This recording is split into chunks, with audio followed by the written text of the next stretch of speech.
It's been 3 decades since the blizzard of 1996. I was but a wee babe. I cannot believe that was 3 decades ago. The nor'easter dumped as much as 4 feet of snow, paralyzing parts of the East Coast, including Virginia. Meteorologist Christy Stewart takes us way back. New at 5:30.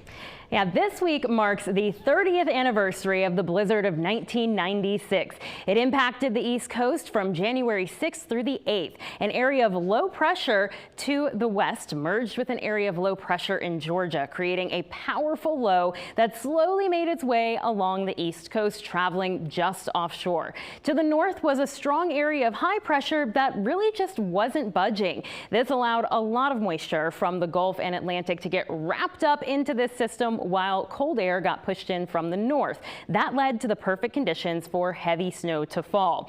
Gusty, strong winds of 25 to 35 miles per hour also prevailed and created 4 to 7 feet snow drifts in some locations. Our own Dawn Slater was here tracking the impacts across Hampton Roads.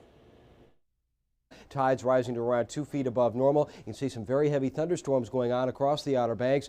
See some flashes of lightning in the air. And again, changeover right about through here between rain to the south and snow to the north of that line. And that line is wavering back and forth just a little bit. Winds are picking up out of the east to northeast. We're seeing that messy mixture move on to the north. But then later on tonight, that'll drop southward as a cold driving north wind moves on into the area. And we'll see a repeat performance. Not as heavy as snow, but we will see some scattered snow showers throughout the area as a little bit of a backlash.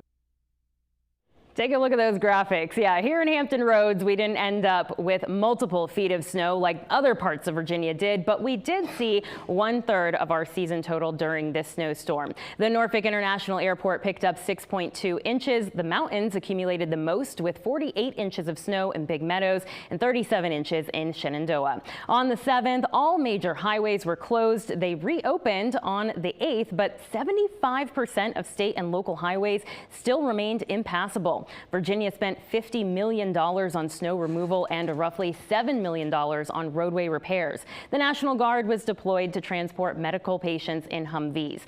Food, fuel, and medical supplies were quickly depleting. Many schools and government entities were closed the entire week. 800 people required shelter, mostly stranded travelers and hikers in the Shenandoah Valley. Meteorologist Christy Stewart, 10 on your side.